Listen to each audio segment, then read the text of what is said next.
ಗಾಂಧಿ ಸ್ಮಾರಕ ನಿಧಿ ಕಾರ್ಯಕ್ರಮ ಆಯೋಜಿಸುತ್ತಿದೆ ಎಂದು ನಾಡೋಜ ಕೃಷ್ಣ ಅವರು ತಿಳಿಸಿದ್ದಾರೆ.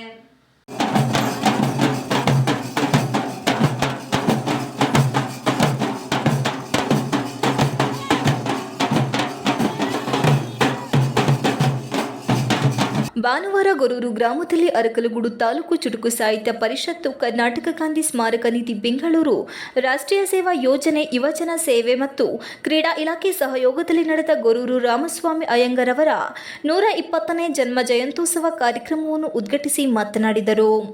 ಗೊರೂರರ ಜಯಂತಿ ಅಂಗವಾಗಿ ಗಾಂಧಿ ಮತ್ತು ಡಾಕ್ಟರ್ ಗೊರೂರರ ವಿಚಾರಗೋಷ್ಠಿ, ರಾಜ್ಯಮಟ್ಟದ ಕವಿಗೋಷ್ಠಿ, ಪುಸ್ತಕ ಬಿಡುಗಡೆ ಹಾಗೂ ಸಾಂಸ್ಕೃತಿಕ ಕಾರ್ಯಕ್ರಮವನ್ನು ಅವರು ಜನ್ಮ ಪಡೆದ ಮಣ್ಣಿನಲ್ಲಿ ಇಡೀ ದಿನ ಆಯೋಜನೆ ಮಾಡಿರುವುದು ಹೆಚ್ಚು ಅರ್ಥಪೂರ್ಣವಾಗಿದೆ ಎಂದು ಬಣ್ಣಿಸಿದರು.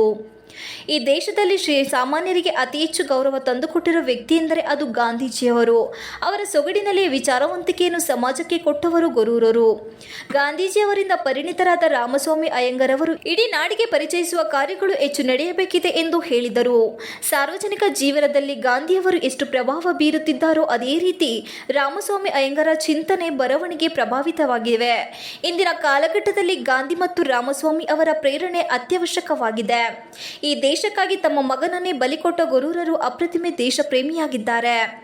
ಇವರು ಸುಮಾರು 80ಕ್ಕೂ ಹೆಚ್ಚಿನ ಪುಸ್ತಕಗಳನ್ನು ರಚಿಸಿದ್ದಾರೆ. ಇವರ ಸೇವೆಯನ್ನು ಗುರುತಿಸಿದ ಮೈಸೂರು ಸರ್ಕಾರದಲ್ಲಿ ವಿಧಾನ ಪರಿಷತ್ ಸದಸ್ಯರಾಗಿ ಕೆಲಸ ಮಾಡುವ ಅವಕಾಶ ಕೂಡ ಸಿಕ್ಕಿದೆ.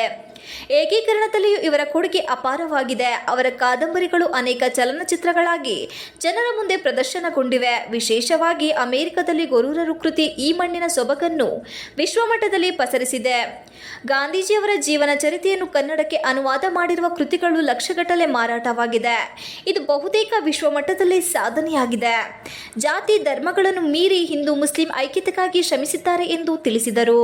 ಇದೇ ವೇಳೆ ಕೊಪ್ಪಳ ಜಿಲ್ಲಾ ಪದವಿ ಪೂರ್ವ ಶಿಕ್ಷಣ ಇಲಾಖೆ ಉಪನಿರ್ದೇಶಕ ಜಗದೀಶ್, ಹಿರಿಯ ವಿಜ್ಞಾನಿ ಸ್ವಾಮಿನಾಯಕ್, ಗ್ರಾಮ ಪಂಚಾಯಿತಿ ಅಧ್ಯಕ್ಷ ನಿಂಗರಾಜು, ಸದಸ್ಯ ಹೇಮರಾಜ್, ಮಾಜಿ ಸದಸ್ಯ ವೇದಮೂರ್ತಿ ಇತರರು ವೇದಿಕೆಯಲ್ಲಿ ಉಪಸ್ಥಿತರಿದ್ದರು.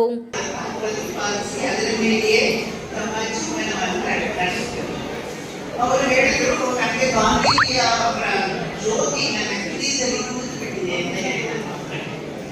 ಸೊ ಅದರಿಂದ ಅವರ ಮಾರ್ಗದರ್ಶನವನ್ನು ನೋಡಿಕೊಂಡು, ಅವರ ಜೀವನವನ್ನು ನೋಡಿಕೊಂಡು ಅದರಂತೆ ನಾವು ನಮ್ಮ ಜೀವನವನ್ನು ನಡೆಸೋಣ.